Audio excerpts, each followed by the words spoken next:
The Coca-Cola hit Lieutenant Maya Brennan's head at exactly 0712 hours on a Tuesday morning in July 2014.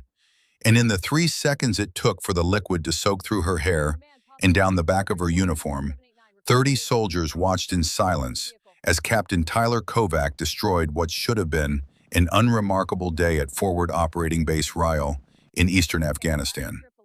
Maya didn't move. She stood there in the motor pool, the carbonated liquid dripping from her chin onto her boots, the sun already brutal even at this early hour, and she felt every single pair of eyes on her.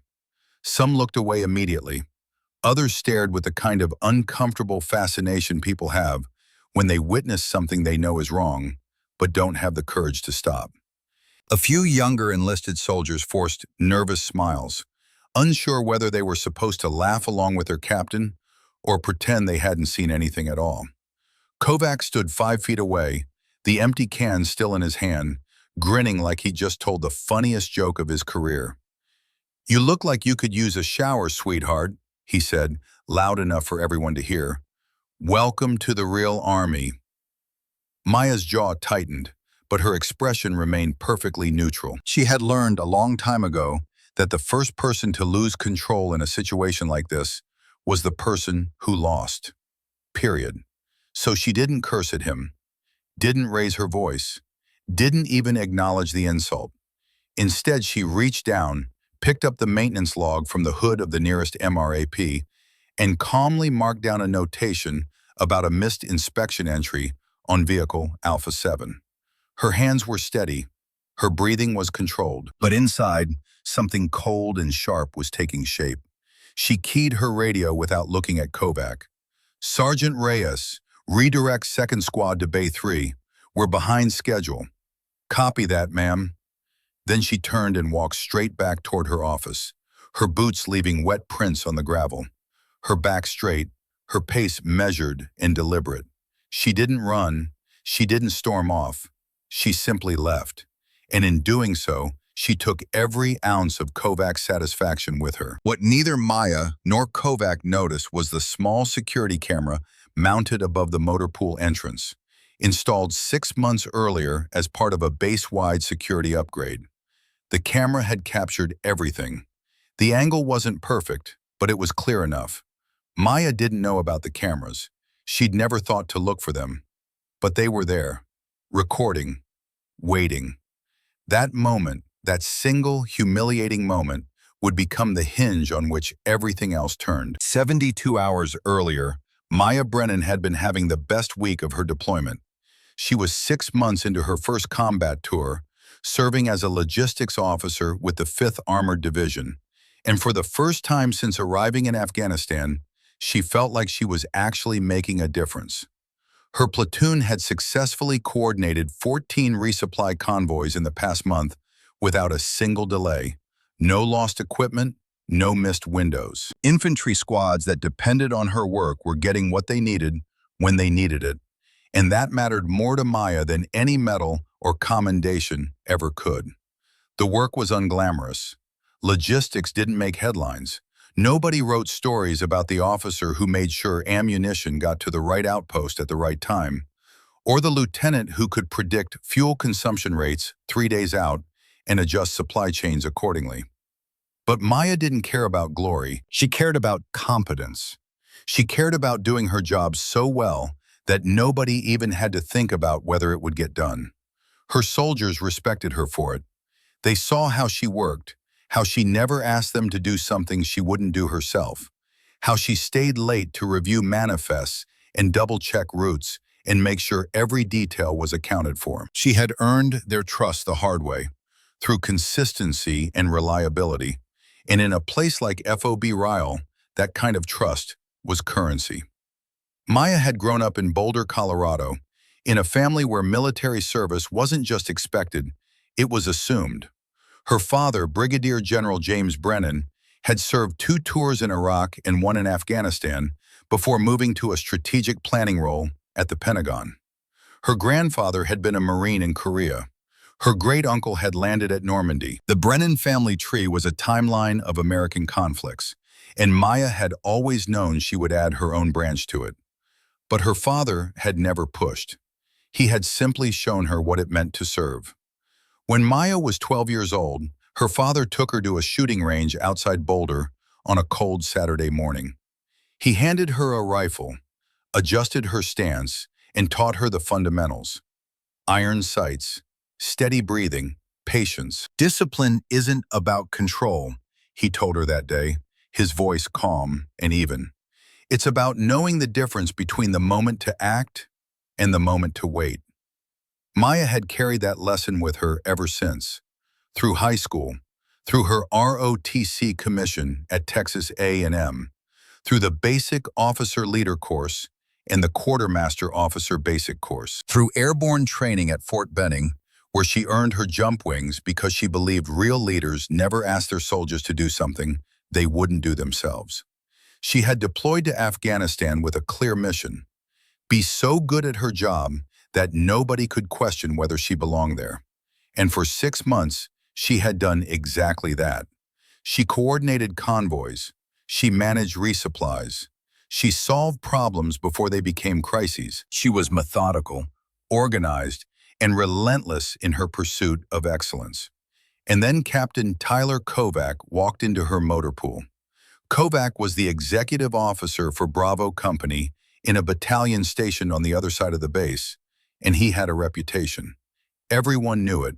He was arrogant, dismissive, and had a particular talent for making people feel small. He joked too much, smiled too easily, and treated junior officers like they were there for his amusement, women officers especially. Maya had heard the stories, the comments, the subtle digs, the way he questioned competence in a tone that suggested he already knew the answer.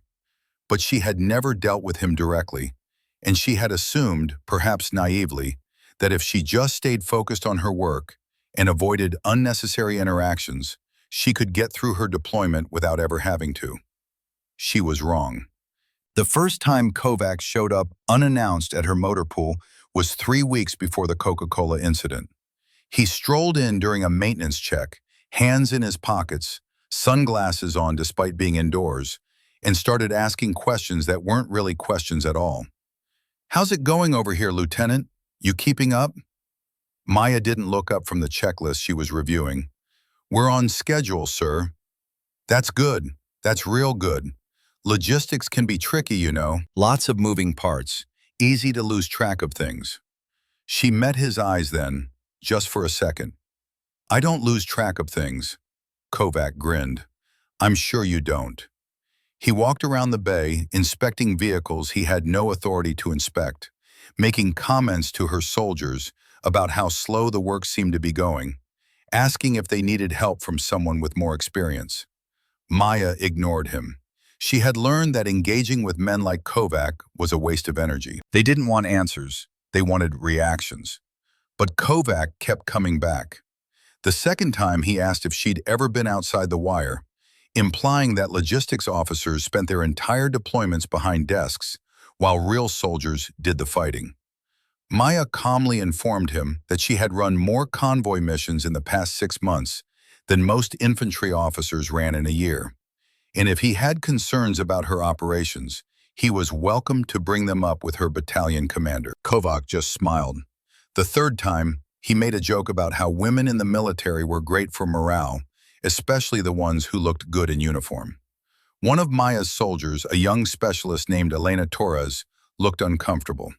Another, Sergeant Reyes, clenched his jaw but said nothing. Maya kept her expression neutral and continued her work. She didn't report it. She told herself it wasn't worth the paperwork. Kovac was a jackass, but jackasses were everywhere, and she had more important things to worry about. But then came the fourth visit. It was supposed to be a routine motor pool inspection. Maya had her platoon out early, running maintenance checks on a convoy of MRAPs scheduled to roll out the next morning. The temperature was already climbing past 90 degrees, and the soldiers were working quickly, efficiently, trying to finish before the heat became unbearable. Kovac showed up at 0710, unannounced, walking into the bay like he owned it. "Morning, Lieutenant. Thought I'd stop by and see how the real work gets done." Maya didn't look up. "We're fine, sir. Appreciate the visit." Kovac wandered over to one of the MRAPs, ran his hand along the hood, and shook his head. You know, I've been watching your operation for a while now. Seems like you're always behind schedule, always scrambling. Maybe you need some help managing your people. Maya set down her clipboard and turned to face him. Sir, with all due respect, we're not behind schedule. We're ahead of it. And my soldiers don't need managing. They need to be left alone so they can do their jobs. Kovac's smile widened. There it is, that attitude. You know what your problem is, Brennan? You think being good at logistics makes you a real soldier. But logistics is easy. Anyone can move boxes around. Real soldiering happens outside the wire, under fire, when things go wrong, and you have to make decisions that matter. Maya's voice remained calm, but her eyes hardened. I've made those decisions, sir, more than once, and I'll stack my record against anyone's. Kovac laughed. Sure you will. He walked over to a cooler someone had left near the entrance, pulled out a can of Coca-Cola and shook it. Hard. Maya saw it coming. She had just enough time to register what was about to happen, just enough time to brace herself, but not enough time to move. Kovac popped the tab and held the can over her head. You look like you could use a shower, sweetheart. The soda poured out in a sticky, carbonated stream, soaking through her hair, running down her face, her neck, her uniform. It was cold and humiliating and deliberate. 30 soldiers stopped what they were doing and watched. Some looked away, some stared. A few forced, uncomfortable smiles. Kovac laughed. Relax, Brennan. It's just a joke. You need to lighten up. Maya stood there, soda dripping from her chin, her fists clenched so tight her knuckles had gone white. Every instinct in her body screamed at her to respond, to say something, to do something that would make Kovac understand exactly how much of a mistake he had just made. But she didn't, because her father's voice was in her head, calm and steady and absolutely certain. Discipline isn't about control. It's about knowing the difference between the moment to act and the moment to wait. This was a moment to wait. So Maya Brennan picked up the maintenance log from the hood of the nearest MRAP, calmly marked down a notation about a missed inspection entry, and keyed her radio. Sergeant Reyes, redirect 2nd Squad to Bay 3. We're behind schedule. Then she turned and walked away, leaving Kovac standing there with an empty can in his hand and a grin that was already starting to fade. Maya sat alone in her office for 20 minutes after the incident, staring at the wall, forcing herself to breathe evenly. The soda had dried sticky and cold against her skin, and she could still hear Kovac's laugh echoing in her head. Her hands were shaking, not from fear, from rage. She thought about her father and the conversation they'd had before she deployed. His warning that some people would never respect her, that some would use her gender as a weapon to discredit her, to undermine her, to make her feel like she didn't belong. His advice had been simple. Don't get louder. Don't get angrier. Just be better. She thought about the soldiers in that motor pool who had seen everything. Some of them were hers, some of them weren't, but all of them would remember this moment, and how she responded now would define how they viewed her for the rest of the deployment. If she ignored it, they would lose respect. If she lashed out, she would be labeled emotional, weak, incapable of handling pressure. The only choice was the professional one.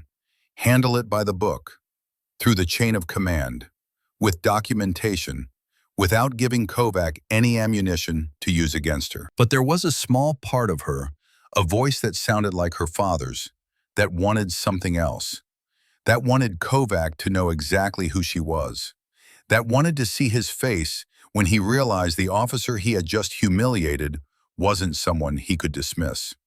She didn't act on that impulse. Instead, she sat quietly, let the anger settle into something colder and sharper, and began drafting an incident report. The next morning, Maya submitted the report to her battalion commander, Lieutenant Colonel Aaron Holt. She described everything that had happened, listed the witnesses, and made it clear she wasn't seeking special treatment. She was reporting unprofessional behavior that violated Army regulations and could qualify as hazing. Holt read the report carefully, his expression unreadable. When he finished, he looked up and met her eyes. "You understand what happens when you file something like this?" "Yes, sir. There will be questions, interviews. People will take sides." "I know." Holt nodded slowly. "I'll forward this up the chain. It'll be handled properly." "Thank you, sir." What Holt didn't tell her was that Captain Tyler Kovac already had a file. Several informal complaints, both from men and women, had been logged about his conduct over the years. None had triggered formal action, but the pattern was there, quietly documented in his personnel notes. Holt made sure every single note and prior complaint was attached to Maya's report before forwarding it. The problem was that Kovac's battalion commander, Lieutenant Colonel Trent Rowe, wasn't eager to take action. Rowe was a longtime friend of Kovac's father, a retired colonel with influence that still echoed through certain circles. After reading the report, Rowe decided to handle it informally. Just a private counseling session, no formal investigation necessary. He called Holt and explained his decision. "Young officers need to toughen up in a combat environment. This kind of thing happens. It's not worth making a big deal out of it." Holt was furious, but there wasn't much he could do without stepping outside his authority. He informed Maya of Rowe's decision and apologized. "Sometimes the system fails," he said, "but at least your report is officially on record." Maya simply nodded. "Thank you, sir." She didn't argue. She didn't vent. She didn't demand answers or explanations. She just waited. Because in exactly 48 hours, Brigadier General James Brennan was scheduled to arrive at Forward Operating Base Rio to conduct an operational review of logistics and supply procedures across Regional Command East. Maya had no idea he was coming. She had no idea that the motor pool incident, the one she'd reported through proper channels, only to watch it disappear into Rowe's filing cabinet, was about to collide with her father's inspection tour in a way that would force her to make an impossible choice. Use his power to get justice, or prove she didn't need it. And in that choice, everything she believed about competence, integrity, and what it meant to earn respect would be tested in ways she couldn't yet imagine. The Coca-Cola had dried hours ago, but the consequences were just beginning. Captain Tyler Kovac thought he had won. 2 days after the Coca-Cola incident, he was still telling the story to anyone who would listen. In the Tactical Operations Center, in the Chow Hall, during shift changes when soldiers gathered to kill time before missions, he told it like it was funny, like it was just another example of how some people couldn't handle the pressure of deployment, how some officers took themselves too seriously. "She just stood there," he said, grinning, "didn't say a word, just walked away like nothing happened. I'm telling you, some people aren't cut out for this." Nobody laughed as hard as Kovac wanted them to. A few smiled politely. Most just nodded and changed the subject. But Kovac didn't notice. He was too busy enjoying what he thought was his victory. Maya heard about it through Sergeant Reyes, who came to her office 3 days after the incident with the kind of carefully controlled anger that comes from a soldier who respects the chain of command but hates what he's seeing. "Ma'am, I don't know if you want to hear this, but Kovac's been running his mouth all over base. He's telling people you couldn't take a joke, that you reported him and got laughed out of the commander's office." Maya looked up from the supply manifest she was reviewing. "Is that what he's saying?" "Yes, ma'am." "And what are people saying back?" Reyes hesitated. "Most people aren't saying anything, but some of the younger soldiers, the ones who don't know you, they're starting to believe it." Maya set down her pen and met Reyes's eyes. "Thank you for telling me, Sergeant. I appreciate it. Ma'am, if you need witnesses, if you need statements, every soldier in that motor pool will back you up. We all saw what happened." "I know, and I filed a report. Now we wait for the system to work." Reyes looked like he wanted to say more, but he didn't. He just nodded and left. Maya sat alone in her office and stared at the wall. The system hadn't worked. Lieutenant Colonel Rowe had dismissed her complaint, turned it into an informal counseling session that would disappear into Kovac's personnel file without consequence. And now Kovac was walking around base like he was untouchable, telling stories that made her look weak, that made her soldiers doubt her. She thought about her father's advice. Just be better. But what did that mean when being better didn't matter? What did excellence mean when the people in charge didn't care about it? Maya didn't have an answer, so she did the only thing she knew how to do. She went back to work. The convoy mission came up 4 days after the incident, and it was supposed to be routine. A resupply run to combat Outpost Viper, a small forward position 30 kilometers west of FOB Ryle. Ammunition, medical supplies, fuel, and food for a platoon that had been operating independently for 3 weeks. Standard logistics work. Plan the route, coordinate with intelligence, brief the drivers, execute the mission, come home. But nothing in Afghanistan was ever truly routine. Maya was in the Tactical Operations Center reviewing route imagery when Lieutenant Colonel Hope walked in with news that made her stomach drop. "Change of plans, Lieutenant. Captain Kovac is going with you as liaison officer." Maya kept her expression neutral. "Sir, this is a logistics convoy. We don't need a liaison officer." "I know, but Bravo Company has assets near Cop Viper, and Colonel Rowe wants his XO on site to coordinate. It's not a request." Maya understood immediately. This wasn't about coordination. This was Rowe's way of testing her, of forcing her into close quarters with Kovac to see if she could handle it.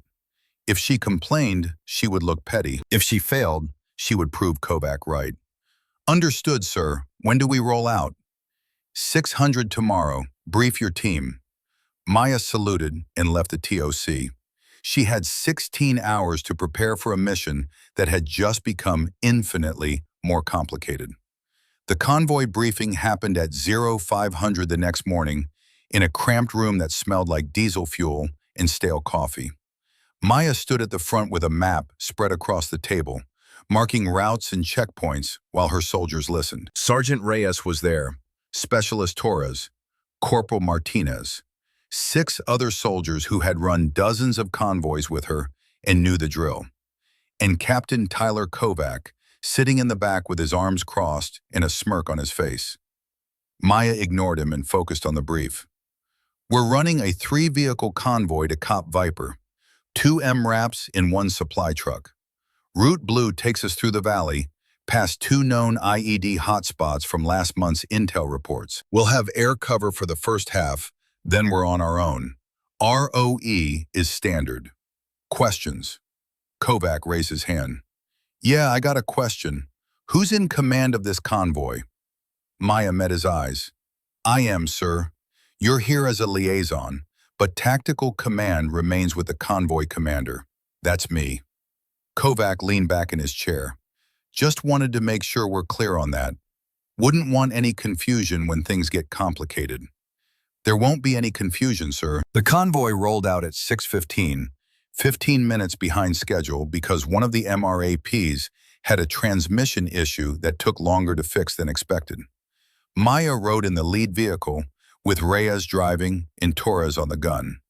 Kovac was in the second MRAP, supposedly coordinating with Bravo Company assets, but Maya suspected he was just along for the ride. The first hour went smoothly. They cleared the valley, passed through 2 villages where children waved from doorways, and maintained good spacing between vehicles. The landscape was brutal and beautiful at the same time, all dust and rock and mountains that looked like they'd been carved by something ancient and angry. Maya monitored the radio, checked in with each vehicle every 10 minutes, and kept her eyes on the road ahead. This was what she was good at: planning, executing, staying 3 steps ahead of potential problems. And then, at kilometer marker 18, everything changed. "Lead vehicle, this is Overwatch. We've got heat signatures 200 meters east of your position. Could be civilians, could be spotters. Advise you proceed with caution." Maya keyed her radio. "Copy, Overwatch. All vehicles increase spacing to 50 meters. Gunners, stay alert. She could feel the tension ratchet up immediately. Heat signatures didn't always mean trouble, but they often did. Spotters would watch convoys, relay information to insurgents waiting further down the route, and coordinate attacks timed to hit when vehicles were most vulnerable. Maya scanned the terrain, looking for choke points, elevated positions, anywhere an ambush could be staged. Her training kicked in automatically. Identify threats, assess options, make decisions. The radio crackled. Lead vehicle overwatch. Heat signatures are moving parallel to your route. Recommend you halt and reassess. Maya made the call instantly. All vehicles, halt. Maintain security positions. Gunners, 360 coverage. The convoy stopped. Engines idled. Dust settled around them. Maya watched the ridgeline to the east, looking for movement, for anything that would tell her whether they were about to get hit. And then Kovac's voice came through on the command channel. "Brennan, what are we doing? We're sitting ducks out here." Maya kept her voice calm. "We're assessing the threat, sir. Overwatch has eyes on potential spotters." Potential spotters? You're stopping an entire convoy because of potential spotters? Yes, sir. That's doctrine. Doctrine gets people killed, Lieutenant. We need to keep moving. Maya felt Reyes tense beside her. Torres shifted on the gun above them. She knew her soldiers were listening to every word of this exchange, and she knew that how she handled Kovac right now would matter more than any decision she made about the route. She keyed the radio again, her voice steady and professional. "Sir, with respect, stopping to assess threats is doctrine because it saves lives. We're not moving until Overwatch confirms those heat signatures." There was a long pause. Then Kovac's voice came back, harder this time. "Fine, but if we get hit sitting here, that's on you." Maya didn't respond. She switched channels and contacted Overwatch directly. "Overwatch, this is lead vehicle. Can you confirm disposition of those heat signatures?" "Stand by, lead vehicle." 30 seconds passed. A minute. 2 minutes. The heat inside the MRAP was suffocating, and Maya could feel sweat running down her back. She kept her breathing steady and her eyes on the ridgeline. Finally, Overwatch came back. "Lead vehicle, heat signatures have moved off. Looks like they were Shepherd's. You're clear to proceed." Maya exhaled slowly. "Copy, Overwatch. All vehicles, we're moving. Stay alert." The convoy rolled forward, and for the next 20 minutes, nothing happened. They passed through another village, crossed a dry riverbed, and approached the halfway point where air cover would peel off and leave them on their own. That's when they found the IED. It was Specialist Torres who spotted it, her eyes sharper than anyone else's in the platoon. A disturbed patch of earth on the right side of the road, too symmetrical to be natural, with dirt that looked fresher than everything around it. "Ma'am, possible IED, right side, 50 meters ahead." Maya called an immediate halt. "All vehicles, stop. Possible IED on the route. Nobody moves until EOD confirms." She radioed back to FOB Ryle and requested an explosive ordnance disposal team, knowing it would take at least 90 minutes for them to arrive. 90 minutes sitting exposed on a road where someone had planted a bomb meant to kill them. Kovac's voice came through again, and this time he wasn't even trying to hide his frustration. "Brennan, we can't sit here for 90 minutes. We need to bypass and keep moving." Maya looked at the terrain. Bypassing meant driving off-road through loose sand and rocky ground where other IEDs could be buried. It meant exposing the supply truck to terrain it wasn't designed for. It meant gambling with her soldiers' lives. "Negative, sir. We wait for EOD." "That's not your call to make, Lieutenant. I'm pulling rank. We're bypassing." Maya felt something cold settle in her chest. This was it. This was the moment where Kovac was going to use his authority to overrule her, to prove he could, to show her that rank mattered more than competence. She keyed the radio one more time. "Sir, as convoy commander, I'm responsible for the safety of these soldiers and this equipment. Bypassing an IED without EOD confirmation violates established protocol and puts lives at risk. I'm not moving this convoy. The radio went silent for a long moment. Maya could hear her own heartbeat, could feel Reyes and Torres watching her, could sense every soldier in the convoy waiting to see what would happen next. And then, unexpectedly, Kovac's voice came back. Different this time, quieter. Fine, we wait. Maya didn't let herself feel relief. Not yet. She coordinated with Overwatch, established security positions, and made sure every soldier knew their field of fire. Then she settled in to wait. EOD arrived 93 minutes later. They confirmed the IED, a pressure plate device buried 6 inches under the surface, exactly where the lead vehicle would have driven over it. They detonated it in place with a controlled charge that sent a column of dust and smoke 100 feet into the air. If they had bypassed, if they had driven off-road like Kovac wanted, there was a good chance they would have hit a secondary device. EOD found 2 more IEDs planted in the most likely bypass routes, both designed to catch convoys trying to avoid the primary threat. Maya's decision to wait had saved lives, possibly all of them. The convoy reached Cop Viper 4 hours behind schedule, but intact. They offloaded supplies, coordinated with the platoon commander, and prepared for the return trip. Maya was exhausted, running on adrenaline and caffeine, but she felt something else too. Vindication, proof that her training, her judgment, her competence mattered. As they were getting ready to leave, Kovac approached her. He looked different than he had that morning. The smirk was gone. His shoulders were less rigid. He stood there for a moment like he was trying to figure out what to say. "You made the right call out there," he said finally. "With the IEDs. That was good work." Maya looked at him, trying to read whether this was genuine or just another game. "Thank you, sir." Kovac nodded, seemed like he wanted to say more, then turned and walked back to his vehicle. Sergeant Reyes watched him go, then looked at Maya. "Did that just happen?" "Apparently." "You think it means anything?" Maya shook her head. "I don't know, but it doesn't change what happened in that motor pool." The return trip to FOB Rael was uneventful.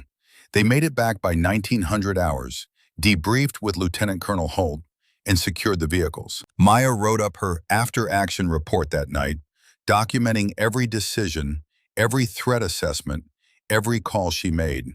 It was detailed, thorough, and completely professional. She submitted it the next morning and went back to work. For 3 days, nothing happened.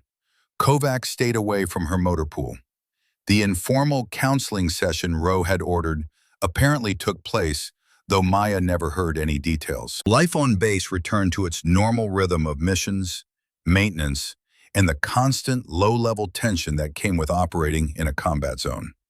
And then, on the 4th day, Brigadier General James Brennan arrived at Forward Operating Base Rael. Maya was in her office reviewing supply requests when Sergeant Reyes knocked on the door. "Ma'am, you're not going to believe this, but there's a 1-star general on base. Flew in an hour ago with an advanced team. Word is he's here to conduct an operational review." Maya looked up, confused. "A general? Which one?" "Brigadier General Brennan, from the Pentagon." Maya felt her stomach drop. Her father, here, at her base, and she had no idea he was coming. She stood up slowly, trying to process what this meant. Her father conducting an operational review was normal.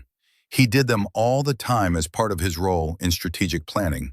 But he had never mentioned FOB Rael, had never told her he would be in her area of operations. And now he was here, and she had an unresolved incident report sitting in someone's file. And Captain Kovac was walking around base thinking he'd gotten away with everything. "Ma'am, you okay?" Maya realized she'd been standing there in silence. Yeah, I'm fine. Thanks for letting me know, Sergeant." Reyes left, and Maya sat back down. Her mind was racing. Did her father know about the incident? Had someone told him? Was that why he was here? No, that didn't make sense. Her father was thorough, But he wasn't the kind of person who would fly to Afghanistan just because his daughter filed a complaint.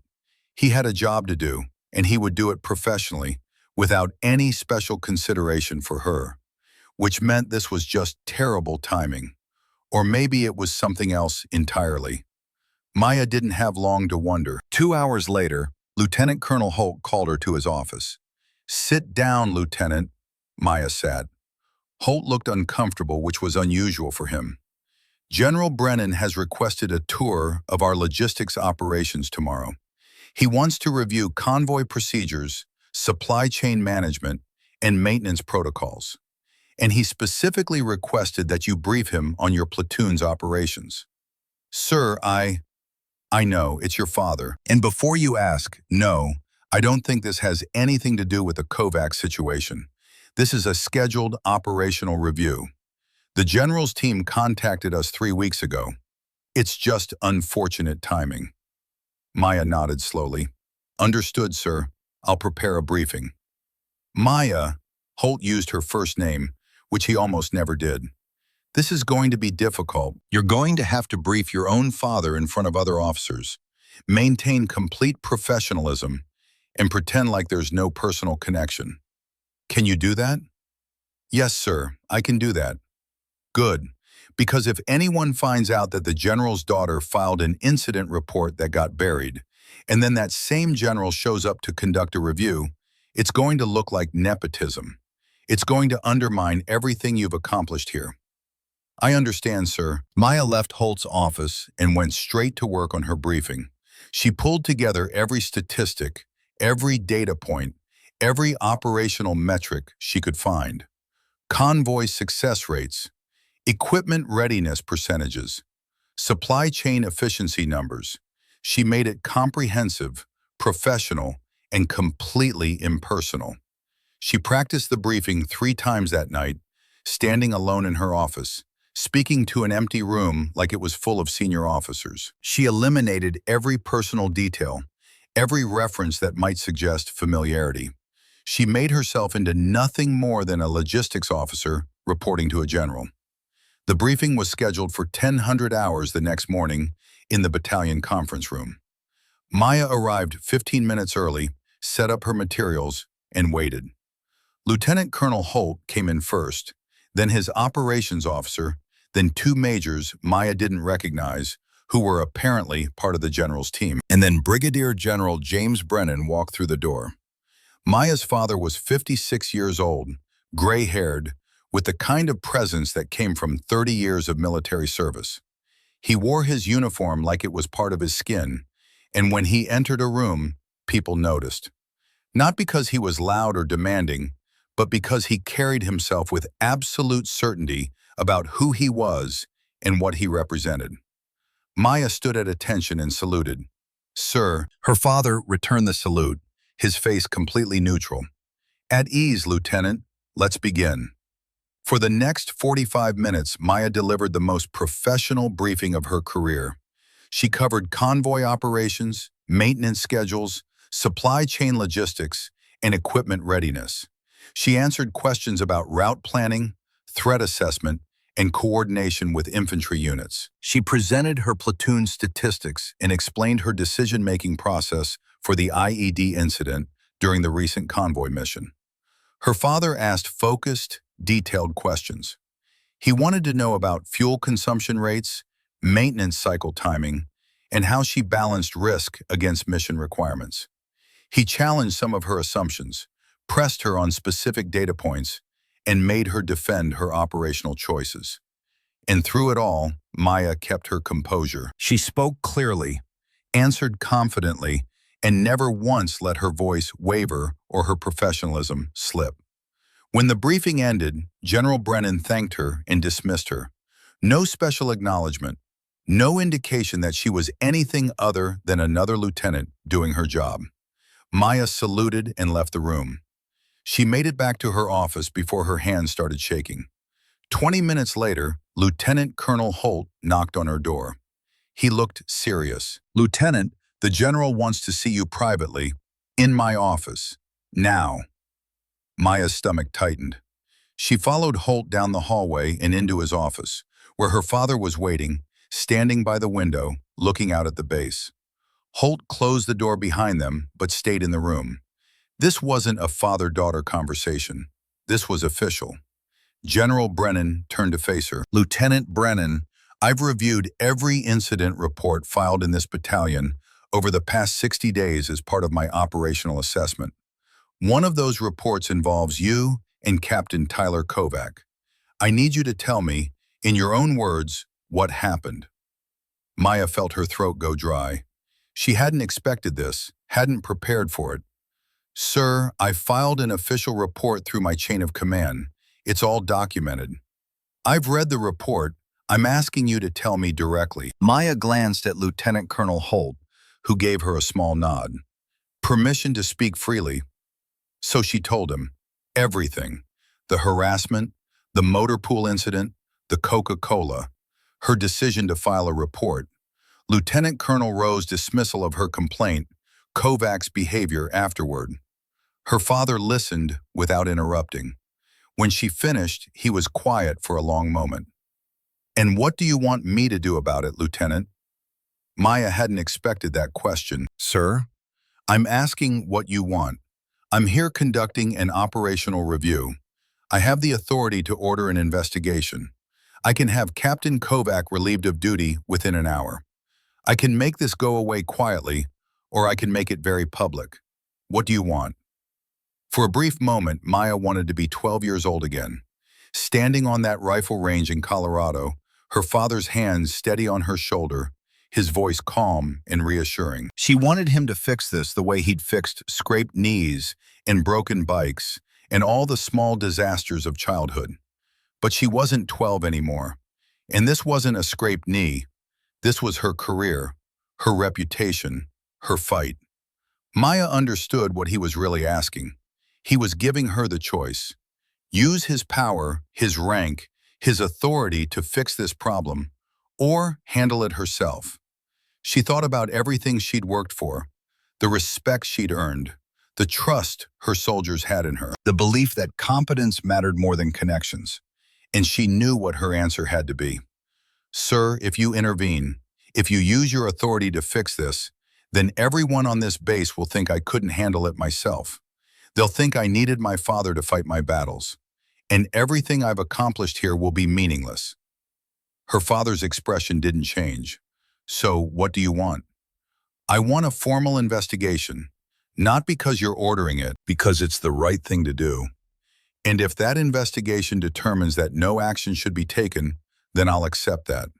But I won't accept my complaint being buried because Captain Kovac's father has friends in high places. You understand what you're asking for. A formal investigation means interviews, questions, scrutiny. People will take sides. Your name will be attached to this for the rest of your career. I know, sir. General Brennan looked at Lieutenant Colonel Holt. Colonel, what's your assessment? Holt didn't hesitate. Sir, Lieutenant Brennan is one of the best officers in this battalion.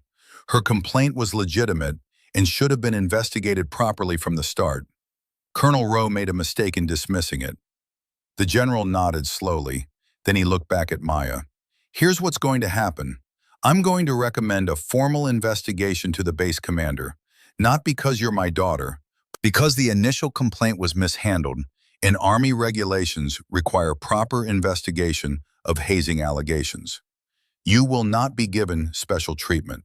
The investigation will be conducted by an officer with no connection to either party. And whatever the outcome, you will accept it professionally. Understood? Yes, sir. Good. You're dismissed. Maya saluted and left. She walked back to her office, closed the door, and sat down at her desk. Her father had just given her exactly what she asked for. A fair investigation, no special favors, no use of his rank to crush Kovac. But as she sat there, Maya realized something that made her uneasy. The investigation had been ordered. The process had been set in motion. And now everyone on base would know about it, including Captain Kovac. 3 hours later, word spread through FOB Ryle like wildfire. A formal investigation had been ordered into an incident involving Captain Tyler Kovac and Lieutenant Maya Brennan. The base commander had assigned a major from another battalion to conduct the inquiry, and interviews would begin the following day. Maya heard about the investigation the same way everyone else did, through the rumor mill that operated faster than official communication channels. Soldiers talked, officers speculated, and within hours, everyone knew. That evening, as Maya was leaving her office, she ran into Specialist Torres. "Ma'am, can I ask you something?" "Of course." "Is it true about the investigation?" "Yes, it's true." Torres looked relieved. "Good, because I've been waiting for someone to do something about Kovac. He's been a problem for years, and nobody ever calls him on it." Maya studied Torres's face. "Has he done something to you?" Torres hesitated, then nodded. "Last year, before you got here, he made some comments. Inappropriate stuff. I didn't report it because I was new, and I didn't think anyone would believe me. But I'm not the only one." "What do you mean?" "There are others, ma'am. Other soldiers Kovac has messed with. Women mostly, but a couple of guys too. If there's going to be an investigation, if people are actually going to pay attention this time, then maybe they'll come forward." Maya felt something shift in her chest. This wasn't just about her anymore. This was bigger. If anyone wants to give a statement, tell them to contact the investigating officer, Major Simmons. He's conducting the inquiry. "Yes, ma'am. And ma'am, thank you for not letting this go." Torres saluted and walked away, leaving Maya standing alone in the evening heat. She thought about what her father had said, that a formal investigation would mean scrutiny, that her name would be attached to this for the rest of her career. But now she understood that it wasn't just her career on the line. It was every soldier Kovac had ever harassed. Every person who had stayed silent because they didn't think the system would protect them. And Maya had just proven that maybe, just maybe, it would. The next morning, Maya reported to Major Simmons for her formal interview. He was professional, thorough, and asked detailed questions about every interaction she'd had with Kovac. She answered honestly, provided names of witnesses, and submitted a written statement. Over the next 3 days, Simmons interviewed 15 other soldiers. Some had been in the motor pool when the Coca-Cola incident happened. Others had their own stories about Kovac's behavior. And slowly, a pattern emerged that was impossible to ignore. But then, on the 4th day of the investigation, something happened that Maya didn't expect. Lieutenant Colonel Rowe called Simmons and requested a meeting. During that meeting, he argued that the investigation was unnecessary, that it was undermining unit cohesion, and that Lieutenant Brennan's complaint was being taken too seriously because her father was a general. Rowe also made phone calls to Kovac's father, to colleagues at the Pentagon, to anyone who might have influence over the investigation's outcome. And one by one, some of the witnesses started to change their stories. Specialist Torres came to Maya's office 3 days after giving her initial statement. "Ma'am, I need to tell you something." Maya could tell from her face that it wasn't good news. "What happened?" "I got called into Colonel Rowe's office today. He didn't threaten me exactly, but he made it clear that if I pursue my complaint against Kovac, it might affect my career. He said I should think carefully about whether I really want to make accusations against a senior officer." Maya felt anger rising in her chest. "That's witness intimidation." "I know, ma'am, but I'm just a specialist. He's a lieutenant colonel. What am I supposed to do?" Maya wanted to tell her to fight, to stand up, to refuse to be intimidated. But she also understood the reality of military hierarchy and how power worked in a place like this. "Torres, you have to make your own decision. But whatever you decide, I support you." Torres nodded, her eyes wet. "I'm sorry, ma'am." She wasn't the only one. Over the next 48 hours, 3 other witnesses recanted parts of their statements or said they couldn't remember details clearly. The investigation that had seemed so clear, so straightforward, was starting to fall apart. Major Simmons called Maya in for a final interview. "Lieutenant, I want you to know that I believe your complaint was legitimate, but without corroborating witnesses, without physical evidence, This comes down to your word against Captain Kovacs. And given the circumstances, given the pressure from Colonel Rowe and the questions about your father's involvement, I'm going to have to recommend that no formal action be taken. Maya sat very still. No action. I'll note in my report that Captain Kovacs should receive additional counseling on professional conduct. But a formal reprimand, a go more, anything that would go into his permanent record, I don't have enough evidence to support that, even though multiple soldiers confirmed what happened in the motor pool. Even though, I'm sorry, Lieutenant, Maya left Simmons's office and walked across the base in a daze. The investigation was over. Kovac would get a verbal counseling session that would mean nothing.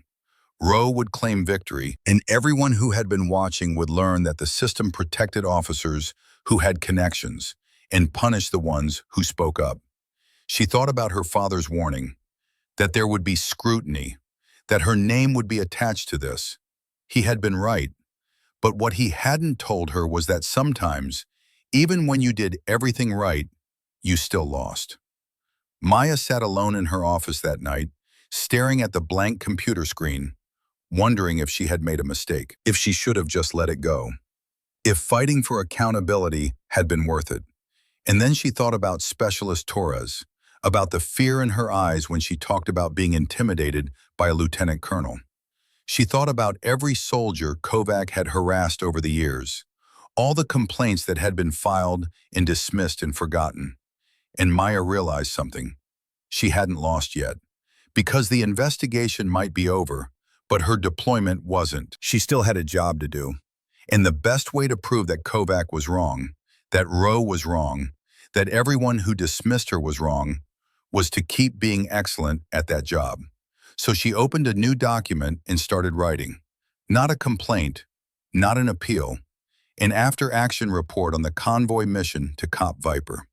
The one where she had identified 3 IEDs and made the decision to wait for EOD despite pressure from a senior officer to bypass and keep moving. The one where her judgment had saved lives. She made it detailed, comprehensive. She documented every threat assessment, every decision point, every communication.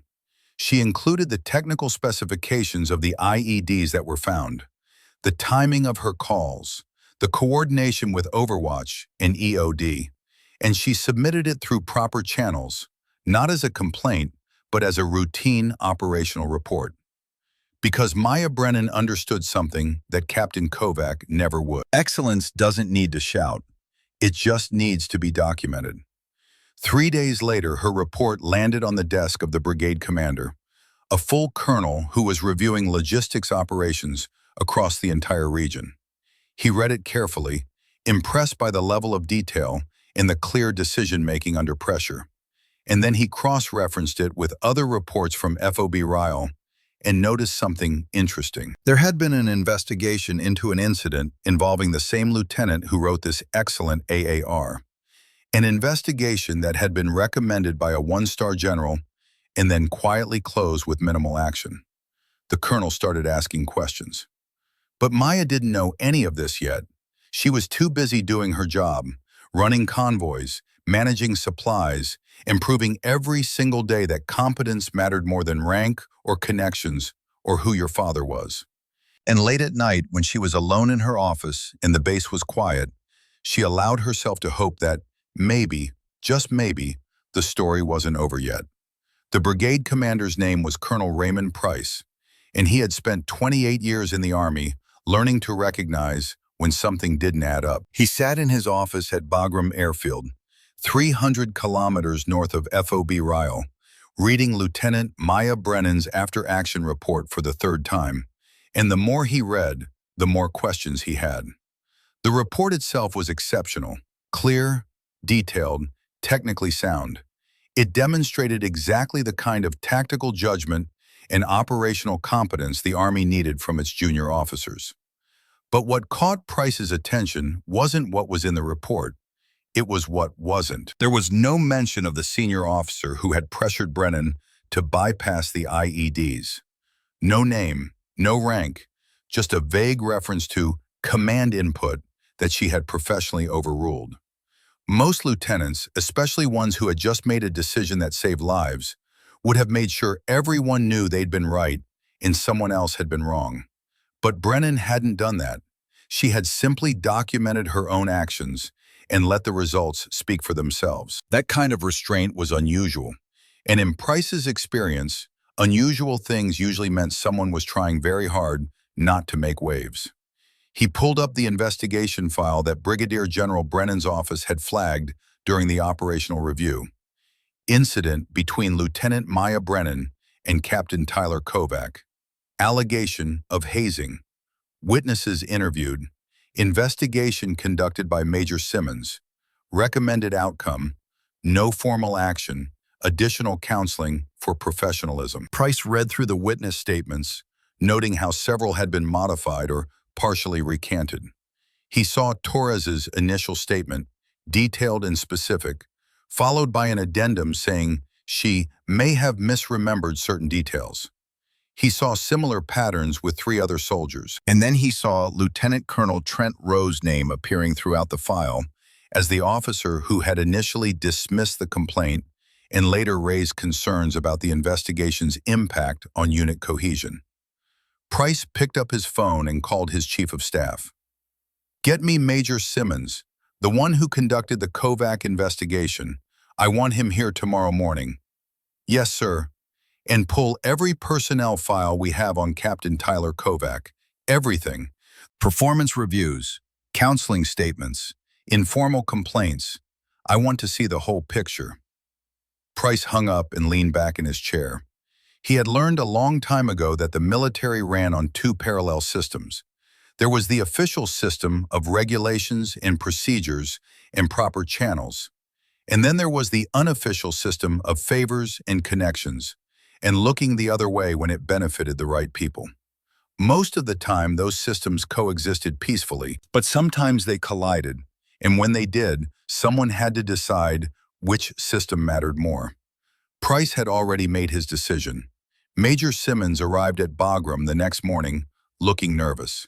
He sat across from Colonel Price in an office that felt too formal for comfort and waited for whatever was coming. "Major, I read your investigation report on the Kovac incident. Walk me through how you reached your conclusion." Simmons straightened in his chair. "Sir, I interviewed 15 witnesses, including Lieutenant Brennan and Captain Kovac.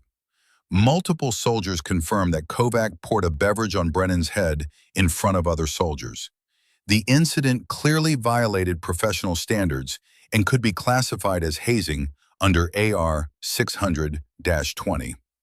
So why did you recommend no formal action?" Simmons hesitated.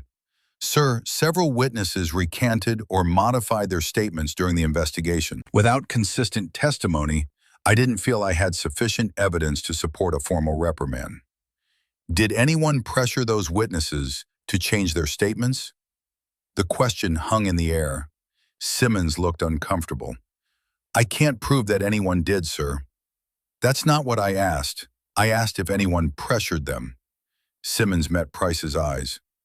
"Lieutenant Colonel Rowe called several witnesses into his office during the investigation period. I wasn't present for those conversations, but 3 of those soldiers subsequently modified their statements."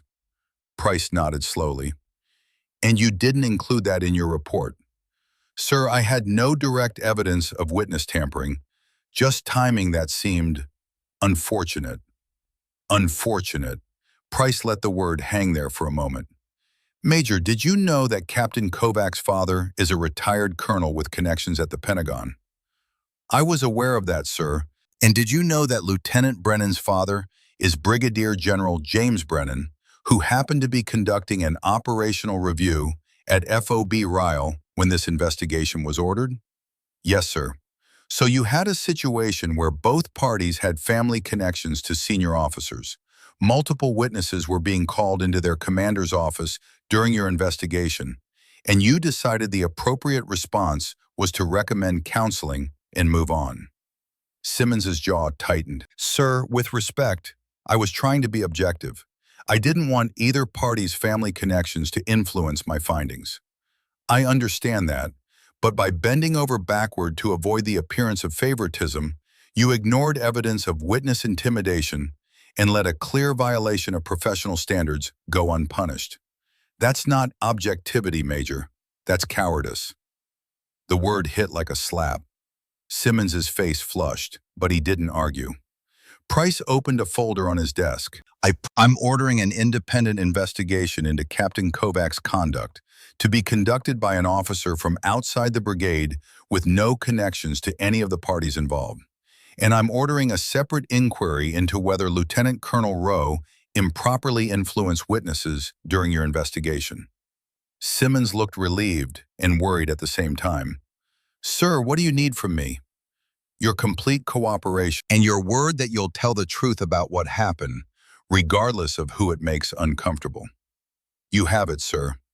After Simmons left, Price sat alone in his office and thought about Lieutenant Maya Brennan. He had never met her, but he knew her type. The ones who did their jobs quietly and competently, who didn't complain or make excuses, who believed the system would eventually work if they just followed the rules and kept their heads down. Sometimes those officers were right, but sometimes they got crushed by people who understood that the real system had nothing to do with rules. Price wasn't going to let that happen, not on his watch. Back at FOB Ryle, Maya had no idea that any of this was happening. She was focused on a different problem entirely. A critical resupply convoy that needed to reach 3 separate outposts in a 48-hour window, with overlapping timelines and limited vehicle availability. She was in the Tactical Operations Center, working through the logistics puzzle, when Sergeant Reyes found her. Ma'am, you've got a visitor. Maya looked up, tired and distracted. Who? Major Chen. She says she's here to conduct a follow-up investigation into the Kovac incident. Maya felt her stomach drop. Another investigation. More questions. More witnesses being interviewed and potentially intimidated. More of her life being picked apart while Kovac walked around base like nothing had happened. Tell her I'll be there in 10 minutes. Reyes hesitated. Ma'am, she said this investigation is coming from brigade. Colonel Price ordered it personally. That was different. Brigade level meant someone higher up the chain had taken an interest. Whether that was good or bad, Maya didn't know yet. She found Major Elena Chen waiting in a small conference room, looking professional and no nonsense. Chen was in her late 30s, a military intelligence officer who apparently had been pulled from her regular duties to conduct this inquiry. Lieutenant Brennan, thank you for making time. I know you've been through this process once already, and I apologize for asking you to do it again. But Colonel Price has ordered a comprehensive review of the initial investigation, and I need to ask you some questions. Maya sat down. Of course, ma'am. Whatever you need. For the next 90 minutes, Chen asked detailed questions about every interaction Maya had ever had with Captain Kovac. She wanted specifics, dates, times, witnesses, exact words spoken. She asked about the motor pool incident, about the convoy mission, about Maya's decision to file a complaint and what happened afterward. And then she asked a question that caught Maya off guard. Lieutenant, during Major Simmons's investigation, did anyone pressure you to withdraw your complaint or modify your statement? No, ma'am. What about other witnesses? Did you hear about anyone being pressured?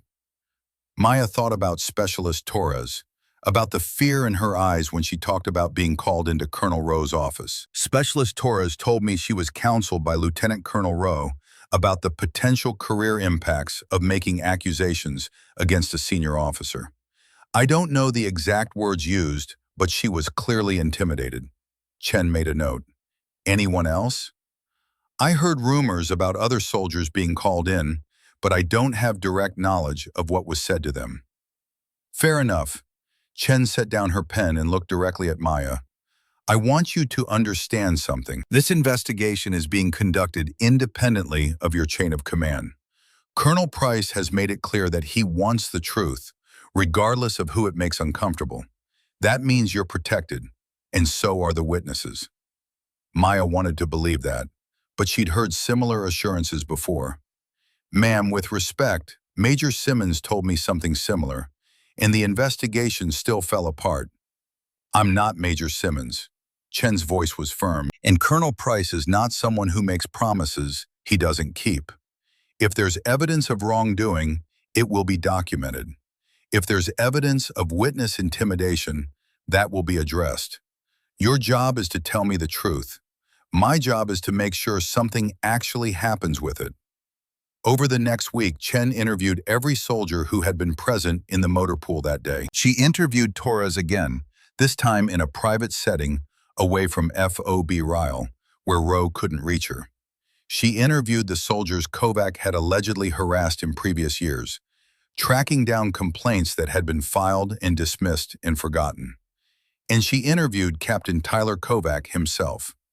The interview took place in a secure room at the brigade headquarters in Bagram, with Chen asking questions and a recorder running to capture every word. Kovac came in confident, still convinced he could talk his way out of this the same way he'd talked his way out of everything else. Chen started with simple questions: background, current assignment, relationship with his chain of command. Then she shifted. Captain Kovac, can you describe your interactions with Lieutenant Maya Brennan? Kovac shrugged. She's a logistics officer in a different battalion. I've worked with her a few times on convoy coordination. Professional relationship. Would you characterize your interactions as respectful? Of course. Chen pulled out a photograph. It showed the motor pool at FOB Ryle, taken by base security cameras that Kovac had apparently forgotten existed. The angle wasn't perfect, but it clearly showed him holding a can over Maya's head, liquid pouring down, soldiers watching.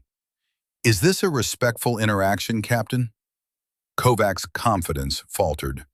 That was just a joke. I already explained this to Major Simmons. Brennan took it the wrong way. A joke. Chen's voice was flat. You poured a beverage on a fellow officer's head in front of 30 soldiers as a joke. It wasn't meant to be disrespectful. How exactly did you intend it to be received? Kovac didn't have an answer for that. Chen continued, her voice calm but relentless. Captain, I've reviewed your personnel file. Over the past 4 years, 7 soldiers have filed informal complaints about your conduct. 3 of those complaints involved allegations of harassment toward female soldiers. Would you like to explain that pattern? Those were all misunderstandings, people being oversensitive. All 7 of them were oversensitive. It's the military. Sometimes people need thick skin. Chen leaned forward slightly. Captain, let me be very clear about something. This isn't about thick skin. This is about whether you understand the difference between leadership and bullying. Based on the evidence I've gathered, I don't think you do. Kovac's face hardened. With respect, ma'am, I've served my country for 8 years. I've deployed 3 times. I've led soldiers in combat. I don't need a lecture about leadership from someone who's never been outside the wire. It was exactly the wrong thing to say. Chen smiled, but there was no warmth in it. Actually, Captain, I've deployed 4 times. 2 to Iraq, 2 to Afghanistan. I've been outside the wire more times than I can count. And I've seen enough bad leaders to recognize one when I'm sitting across from him. She closed her folder. This interview is over. You're dismissed. After Kovac left, Chen sat alone in the room and reviewed her notes. She had enough. More than enough. Witness statements, photographic evidence, a documented pattern of behavior, and Kovac's own arrogant responses during the interview. She wrote her report over the next 3 days, making it comprehensive and undeniable. And then she submitted it to Colonel Price with a clear recommendation. Captain Tyler Kovac should be formally reprimanded with a General Officer Memorandum of Reprimand filed in his permanent record, and Lieutenant Colonel Trent Rowe should face disciplinary action for improperly influencing witnesses during an official investigation. Price read the report twice, then called his chief of staff. Get me the base commander at FOB Ryle, and get me Brigadier General Brennan's office at the Pentagon. I want to brief them both on what we found. Sir, are you sure you want to contact General Brennan? His daughter is involved in this case. I'm aware of that, but he initiated the operational review that uncovered this mess, and he deserves to know how it's being resolved. Besides, he's not the one who's going to make the final decision. I am. The call to FOB Ryle's base commander was straightforward. Price explained the findings, recommended the disciplinary action, and made it clear this wasn't a request for input. It was a notification of what was about to happen. The call to General Brennan was more delicate. Sir, this is Colonel Price from Regional Command East. I wanted to brief you on the outcome of the investigation into the incident involving your daughter. There was a pause on the line. Colonel, I appreciate the courtesy, but I've deliberately stayed removed from this matter. Whatever decision you've made, it should be based on the evidence, not on any consideration of family relationships. I understand that, sir, and that's exactly how this investigation was conducted. Major Chen found clear evidence of hazing, a pattern of unprofessional conduct, and witness intimidation during the initial investigation. My recommendation is a formal GOMOR for Captain Kovac and disciplinary action for Lieutenant Colonel Rowe. And Lieutenant Brennan? Your daughter conducted herself with exceptional professionalism throughout this entire process, sir. She filed a legitimate complaint, cooperated with both investigations, and continued performing her duties at a level that frankly exceeds most officers twice her age. You should be proud of her.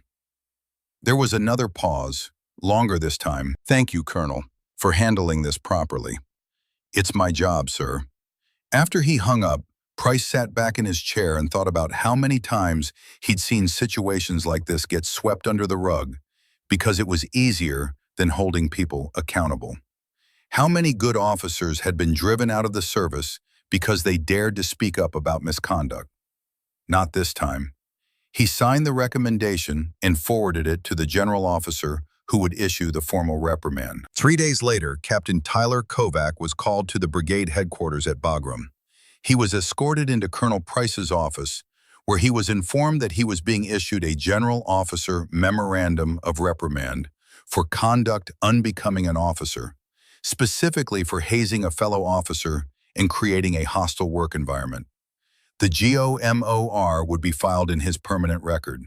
It would end any realistic chance of promotion. It would likely result in him being passed over for command positions, and it would follow him for the rest of his career. Kovac stood at attention, his face pale, as Price read the charges.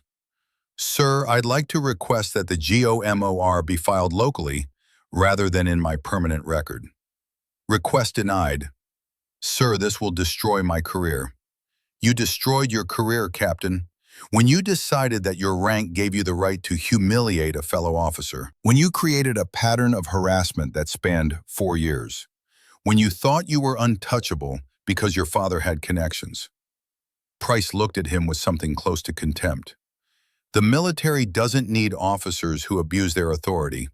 It needs officers who understand that leadership is a responsibility, not a weapon.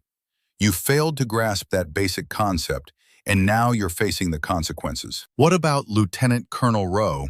He's the one who buried the initial investigation.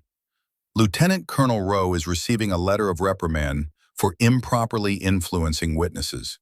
His career is over too. Any other questions? Kovac had nothing to say. He saluted stiffly and left. Price called in his chief of staff. Get me Lieutenant Brennan at FOB Ryle. I want to speak with her personally. Maya was in the motor pool, supervising a maintenance rotation when the call came through. Lieutenant Colonel Holt found her and told her Colonel Price wanted to speak with her on a secure line. She took the call in Holt's office, her heart racing. Lieutenant Brennan, this is Colonel Price. I wanted to inform you personally that the investigation into your complaint has been completed. Captain Kovac is receiving a General Officer Memorandum of Reprimand filed in his permanent record. Lieutenant Colonel Rowe is receiving a letter of reprimand for witness intimidation. Both actions are final and non-appealable. Maya didn't know what to say. Sir, Thank you. Don't thank me, Lieutenant. You did everything right. You filed a legitimate complaint through proper channels. You cooperated with the investigation. You continued doing your job at an exceptional level. The system worked because you trusted it to work, even when you had every reason not to. He paused. Your after-action report from the convoy mission, the one where you identify the IEDs, that report is what made me take a closer look at this situation. It demonstrated the kind of tactical judgment and professionalism the Army needs. Keep doing work like that and you'll go far. I will, sir. Thank you. After the call ended, Maya sat alone in Holt's office for several minutes, trying to process what had just happened. It was over. Really over. Kovac had been held accountable. Rowe had been reprimanded. The system had actually worked. She thought about all the times she doubted, all the moments when it seemed like nothing would change, when it felt like speaking up had been a mistake. And she thought about her father's advice. Just be better. She had been better, and it had mattered. She allowed herself one moment, just one, to close her eyes and feel the weight lift. Not the weight of anger, that had left long ago, but the weight of uncertainty, of wondering if doing the right thing had been the right choice. Now she knew. And then the moment passed, and Captain Maya Brennan stood up, straightened her uniform, and walked back to work. When she walked back to the motor pool, Sergeant Reyes took one look at her face and knew something had changed. Ma'am? It's done, Sergeant. Kovac got a go more, filed permanently. Reyes smiled, the first genuine smile she'd seen from him in weeks. Outstanding, ma'am. That's outstanding. Word spread quickly through the base. By evening, everyone knew that Captain Tyler Kovac had been formally reprimanded and that his career was effectively over. The response was mixed. Some soldiers, especially the younger ones, seemed surprised that accountability had actually been enforced. Others, the ones who had been around longer and had seen too many complaints disappear into nothing, looked at Maya with something like respect. But Maya didn't celebrate. She didn't gloat. She simply went back to work, running convoys and managing supplies, and doing the job she'd been sent to Afghanistan to do. 3 weeks later, Kovac was reassigned to a rear staff position at Bagram, as far from combat operations as the Army could put him, without actually sending him home. Maya never saw him again. Lieutenant Colonel Rowe quietly retired 6 months later, his reputation damaged beyond repair, and his chances of ever pinning on a full colonel's rank completely destroyed. And Maya Brennan continued her deployment, building a record of competence and professionalism that would follow her through the rest of her career. But the story didn't end there. 3 years later, Captain Maya Brennan stood on a rifle range at Fort Bragg, North Carolina, watching a young second lieutenant practice her marksmanship. The lieutenant's name was Jessica Kovac, and she had commissioned just 8 months earlier with something to prove. Maya had been assigned to Fort Bragg after her deployment, promoted to captain, and given command of a logistics company. She ran her unit the same way she'd run her platoon in Afghanistan, with discipline, competence, and the expectation that everyone would rise to the standards she set. When Jessica Kovac was assigned to her company as a new lieutenant, Maya had been surprised but not uncomfortable. She knew who Jessica was, knew who her father was, and she'd made a decision before their first meeting that Jessica would be judged on her own merit, not on her family history. It turned out Jessica was a good officer. Not great yet, but good. She worked hard, listened to advice, and treated her soldiers with respect. And she was determined, almost desperately so, to prove she wasn't like her father. They'd never discussed what had happened in Afghanistan. Not directly, but one afternoon, after a particularly challenging field exercise, Jessica had approached Maya with the kind of nervous energy that suggested she had something important to say. "Ma'am, can I ask you a question?" Maya had been reviewing training evaluations, but she set them aside. "Of course. Do you think people can change? Like really change, not just pretend to be different, but actually become better than they were?" Maya studied Jessica's face and understood what she was really asking. "I think people can change if they're willing to do the work. But change isn't about erasing who you were. It's about learning from it and choosing to be better going forward. Jessica nodded slowly. My father called me last week, first time in 6 months. He wanted to tell me I was making a mistake by staying in the Army, that the military would never forgive what he did, and it would always reflect on me. What did you tell him?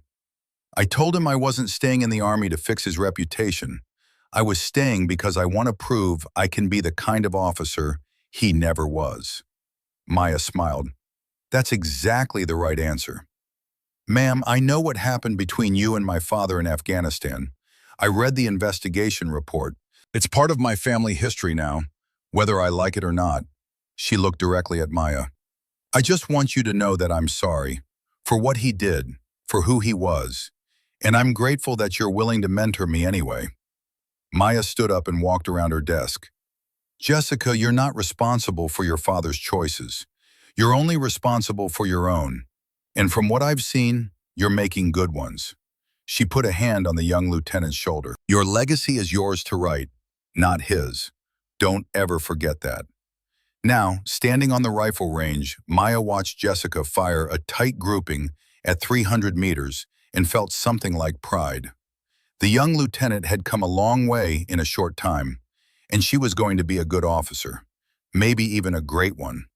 Nice shooting, Lieutenant. Your fundamentals are solid.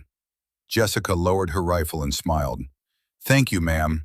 I had a good teacher. She hesitated, then added, my father was a lot of things, but he did teach me to shoot.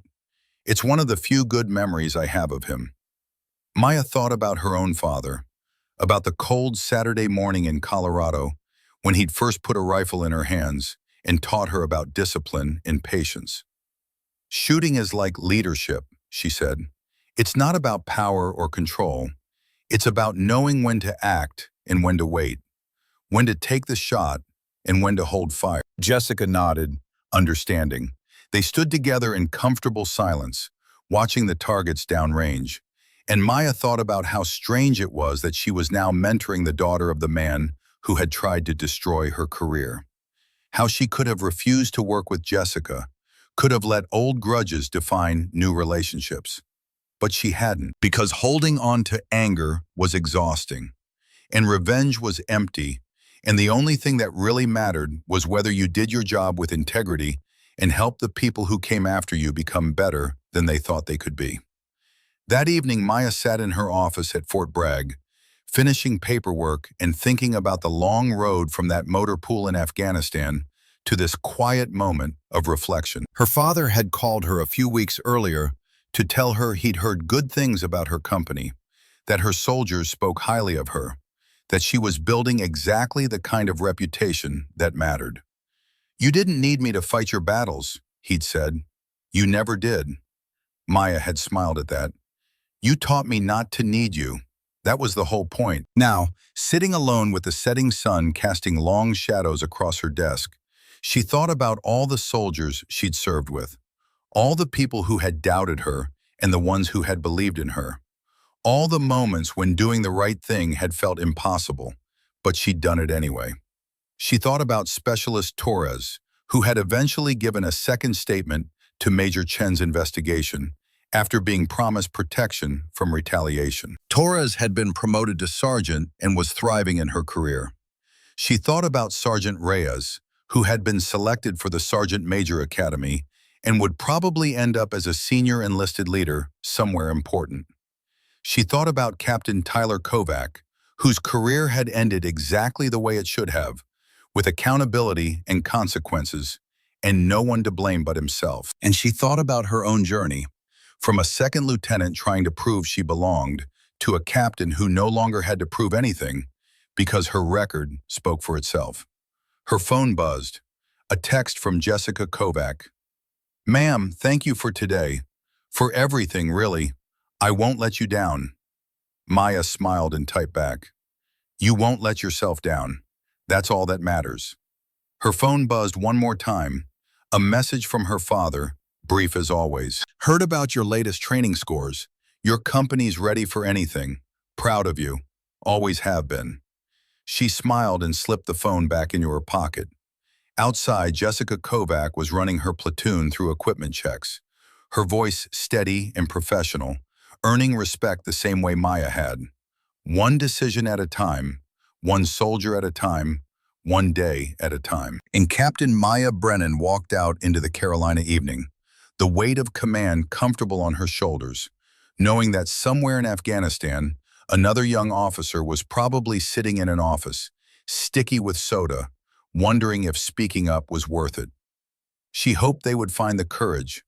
She hoped they would trust the system, even when it failed them the first time. She hoped they would understand what she had learned in that motor pool, when discipline meant knowing the difference between the moment to act and the moment to wait. Because excellence doesn't need to shout, it just needs to be relentless. And Maya Brennan had been relentless every single day since.